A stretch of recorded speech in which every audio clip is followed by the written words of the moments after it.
Being a storyteller is a gift I believe everybody has. For me, it provides an opportunity to really get to know somebody. And if I really listen to them, and I listen to their story, that's, for me, how I can really bond with them. And I see the world through their eyes and through their experiences.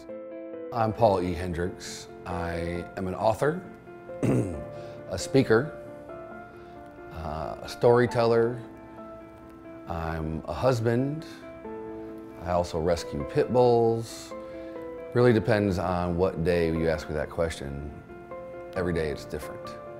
I grew up in Elyria, Ohio, outside about 25 miles west of Cleveland, Ohio. I attended a private Christian college prep school most of my life, from kindergarten until 10th grade. And then I switched over my last 2 years to a public school. I was kind of turning myself at that point in time into my rebellious nature was coming out. I started getting into punk rock music and alternative kind of music, and that school was just not being a very good fit. Decided I wanted to start a band, so I started a punk rock band called Blotterhead, and did that for several years. I didn't feel like I was answering my calling, for sure. I was very much living a life of normalcy and just working for paychecks. I always had this desire inside me, like even playing music. I always wanted to be a writer. I just really enjoyed storytelling, even if it was in movies, when I played in bands, I was a songwriter. I always enjoyed communication and how exchanging ideas and stories through different mediums. Well, I wanted to start The Bridge with Paul E. Hendricks. One is kind of bring back the art of storytelling.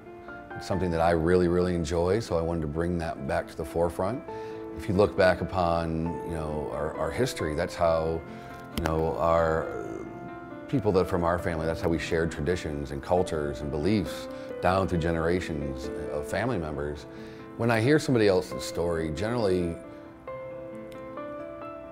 when I'm really listening, it's one of those moments where I just kind of get lost in the story. I get lost in the moment.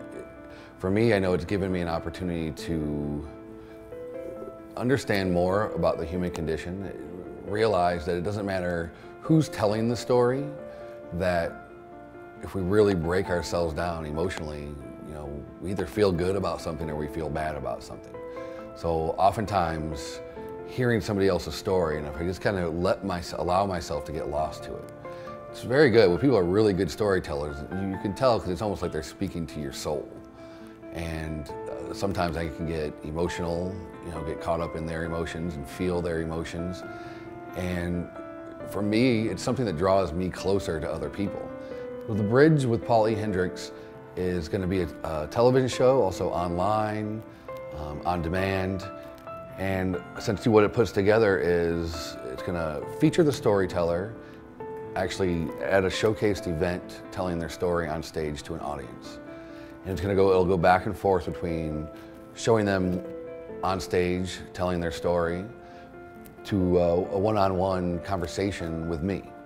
We may be at a bar, at a coffee shop, we may be in an interview kind of setting, sitting at a desk, that all will differ. And what the idea behind it is you get to see into the heart of the artist. You get to kind of see what makes them tick on an individual level, while you also get a peek at the art of storytelling. Through storytelling, we have the opportunity to see the world through someone else's eyes. Most importantly, we remember that we're all playing this game of life together. That in spite of all of our perceived differences, we're all human. And deep down in that place, some call our soul, we're all one. And that ultimately can create a more loving and peaceful world for everyone.